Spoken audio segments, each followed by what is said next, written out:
Bonjour mes chers amis équilibristes et bienvenue dans cet épisode de rentrée. C'est un épisode un peu particulier, j'avais envie de prendre quelques minutes pour vous donner des infos, des nouvelles de ce que j'avais envie de faire avec les équilibristes en cette rentrée de septembre 2023. Ça fait bientôt 5 ans que le podcast a été lancé et cet été j'ai eu envie de nouveautés.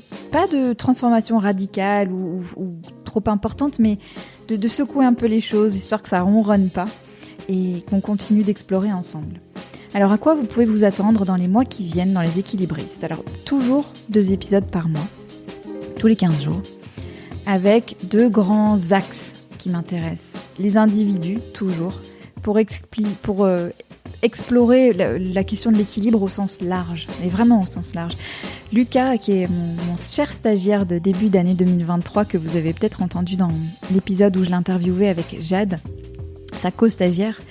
Un jour, Lucas, je me souviens, on déjeunait et Lucas me dit « Mais tu te lasses jamais du sujet de l'équilibre ? Est-ce que au bout d'un moment, t'as pas l'impression d'avoir fini d'explorer ou est-ce que tu t'ennuies pas ?»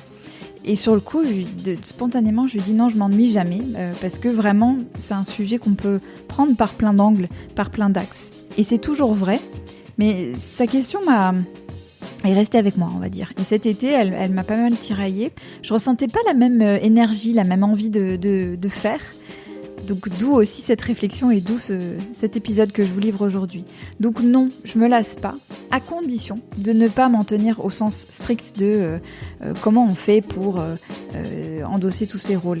Ça va plus loin que ça. J'ai vraiment envie de continuer à explorer ces notions d'identité, la porosité de nos engagements, comment on amène de soi dans ce qu'on fait, au travail et en dehors, comment on fait les choses, avec cette idée que l'équilibre, c'est bien sûr pas comment est-ce qu'on fait du temps pour tout, mais c'est aussi comment est-ce qu'on vit pleinement ce en quoi on croit. Je crois que c'est fondamentalement ça aussi, la question de l'équilibre, pour en tout cas donner un sens à ce mot qui me convienne et qui m'intéresse à explorer. Donc ça, c'est la première chose, vous continuerez d'entendre des individus, des personnes qui viendront témoigner parce que d'une part, c'est génial à faire et à communiquer. Je sais que ce sont des épisodes qui vous touchent, qui vous amènent à vous interroger sur vous et vous amènent à prendre des décisions aussi, et ça me plaît. Donc on continue comme ça. Le deuxième grand axe, c'est l'axe des organisations. Vous le savez, depuis le début, mon questionnement à travers les équilibristes et mon travail plus largement, c'est comment est-ce qu'on rend les organisations d'aujourd'hui plus réalistes, plus adaptées à la réalité de la vie des gens qui travaillent au sein de ces organisations. Et donc, comment est-ce qu'on rend le travail plus compatible avec la vie ? Comment est-ce qu'on rend le travail peut-être moins greedy, pour reprendre ce chouette terme anglais de greedy jobs, c'est-à-dire très vorace en temps. Donc voilà, il y a plein d'axes aussi là-dedans, mais en gros, comment on rend les organisations plus adaptées à la réalité de la vie des gens qui font le travail. Donc je vais m'intéresser à des organisations et à des personnes en particulier qui ont fait bouger les lignes dans ces organisations et à ce qu'elles mettent en place, dans l'idée de vous inspirer, que vous soyez DRH, leader ou collaborateur, collaboratrice. L'idée, c'est que ça vous donne des idées, justement, et que ces belles idées-là essaiment, qu'elles deviennent contagieuses, et qu'elles fassent des petits un peu partout. Je vous dis tout ça, mais vous le savez bien, avec moi, ça sera jamais aussi tranché. Il n'y aura pas des épisodes organisation et des épisodes individus. Ce sera souvent un mix des deux. J'ai en tête des invités à venir que je vais avoir à cœur d'interroger autant sur leurs actions dans les organisations où elles se trouvent. En l'occurrence, c'est elles, mais il y aura des ils aussi. Autant sur ça que sur ce qu'elles sont et comment elles s'en sont arrivées à porter les sujets qu'elles portent aujourd'hui. Voilà, donc ça, c'est les 2 grands axes que je vais continuer à explorer. Je vais continuer mes épisodes Place à prendre avec Céline et Laetitia parce que c'est vraiment un espace qu'on aime explorer ensemble et qui permet de porter aussi ce sujet qui me tient à cœur, mais qui n'est pas le sujet directement des équilibristes, mais qui est quelle place, comment on peut faire plus de place aux femmes, comment on peut les rendre plus visibles, voilà, et sous plein d'angles. Et c'est ça que j'aime aussi dans le travail qu'on fait avec Laetitia et Céline, dans Place à prendre. Je suis en train de concocter un nouveau format avec une amie qui est comme moi anti-gourou et fan d'expérimentation. Donc on vous prépare un format un peu farfelu peut-être parfois, mais très, très sérieux dans le fond, un peu moins dans la forme. Mais en tout cas, on a envie Enfin, je vous en dis pas plus. Vous verrez bientôt, c'est en cours et ça nous enthousiasme bien de vous présenter ça, donc ça arrivera bientôt. Et j'ai un dernier format que j'ai envie de lancer avec vous, parce que le lien avec vous, vous savez, est très important pour moi. Et j'avais envie de créer un format questions-réponses. J'avais envie que vous puissiez m'envoyer des questions et que, à travers, en groupant certaines questions ou en répondant directement à une des questions, je puisse vous apporter des idées, des pistes de réflexion, des outils peut-être, des ressources. Voilà. La mise en œuvre reste à définir. C'est une idée que j'ai eue très récemment, mais c'est ce dont j'ai envie. Donc je vous en dirai plus dans les prochaines lettres, numéro d'équilibriste, que j'envoie 2 fois par mois. En gros, il y a une semaine où il y a un épisode, la semaine d'après, il y a une lettre, la semaine d'après, un épisode, et la semaine d'après, une lettre. Si vous avez des envies ou des idées par rapport à ce format questions-réponses, un peu Ask Me Anything. Si vous avez l'habitude d'écouter des podcasts anglo-saxons, il y a beaucoup de ce format-là. Ask Me Anything, c'est vraiment cette idée, posez-moi toutes les questions qui vous passent par la tête. Je ne vous promets pas de répondre à toutes les questions qui vous passent par la tête, mais envoyez-moi des choses en lien avec nos sujets qui pourront intéresser d'autres personnes. Donc envoyez-moi un mail à sandra@conscious, conscious-culture.com. Voilà, si vous avez des idées, des envies, comme je vous le disais, c'est encore en cours. Donc je vais affiner ça dans les semaines qui viennent et vous en saurez plus dans les lettres. Et bien sûr, toujours des épisodes en anglais que j'adore faire parce que ça me permet de vous apporter d'autres angles, d'autres pistes d'exploration. Vous le savez peut-être ou pas, j'ai grandi aux États-Unis, c'est une culture qui m'est chère et il y a beaucoup de formidables choses qui se font dans plein de pays à travers le monde, la langue commune étant l'anglais. Donc il y a des gens que j'ai envie d'entendre, dont j'ai envie de vous amener la parole et qui sont anglophones. Donc là, il y a quelques épisodes aussi dans les tuyaux.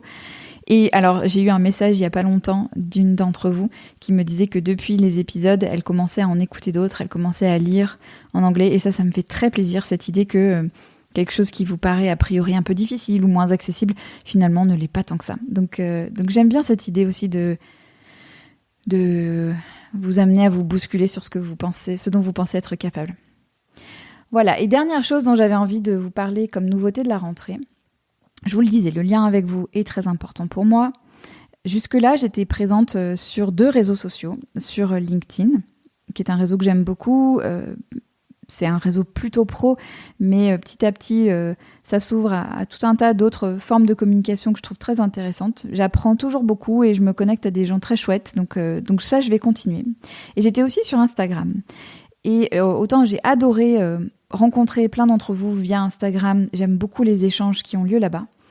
Mais c'est un réseau qui est, pour moi, et c'est très personnel ce que je vous partage, qui représente trop de distractions et trop d'éparpillement. J'ai passé l'été sans... J'ai pas de réseau type Facebook ou Instagram à titre perso. J'ai jamais accroché. J'ai jamais eu l'envie de communiquer de cette manière-là. Je l'ai fait pour les équilibristes parce que c'était bien, parce que ça avait du sens et que je pensais aussi qu'il fallait le faire. Et c'est pas du tout pour dénigrer tout ce qui a pu se créer là-bas, mais en cette rentrée-là, j'ai vraiment envie de me concentrer sur des formats qui sont plus les miens et de me concentrer tout court. J'ai vu le bénéfice cet été de pas du tout être sur Instagram pour ma concentration, ma capacité à être présente, et c'est vraiment des choses que j'ai envie de cultiver. Donc j'ai pas du tout envie de couper le lien avec les personnes sur Instagram pour autant.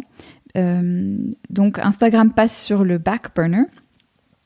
J'ai partagé cette expression dans la lettre la semaine dernière. C'est une super belle expression anglophone pour dire ça passe sur le feu du fond. Vous savez, sur une gazinière, on met ça sur le feu du fond, c'est-à-dire ça sera pas la priorité. Mais j'invite toutes les personnes qui suivent le travail sur Instagram à nous rejoindre dans la newsletter. Donc pour vous en dire plus sur la newsletter, c'est une lettre que j'ai appelée numéro d'équilibriste, que j'envoie donc 2 fois par mois, et dans laquelle des anecdotes ou des réflexions personnelles sont le point de départ pour vous amener à réfléchir à vous apporter des ressources, des choses qui m'ont intéressée, qui m'ont qui m'ont fait cogiter, qui m'ont fait prendre des décisions. Donc c'est toujours, je raconte ma vie, pas pour raconter ma vie, mais pour parler de la vôtre. Et voilà. Donc sachez que vous êtes toujours autant les bienvenus ici dans Les Équilibristes, dans cet univers qu'on crée ensemble, qui reste encore et toujours un lieu d'expérimentation, d'exploration, avec, c'est mon souhait, de quoi vous faire réfléchir, rire, prendre du recul, décider, avancer, changer. Voilà, les amis, c'est tout pour aujourd'hui. On se retrouve dans 15 jours pour le prochain épisode, avec des invités qui se sont donné la mission de réduire concrètement la charge mentale des femmes par l'intermédiaire de leurs entreprises, de leurs employeurs.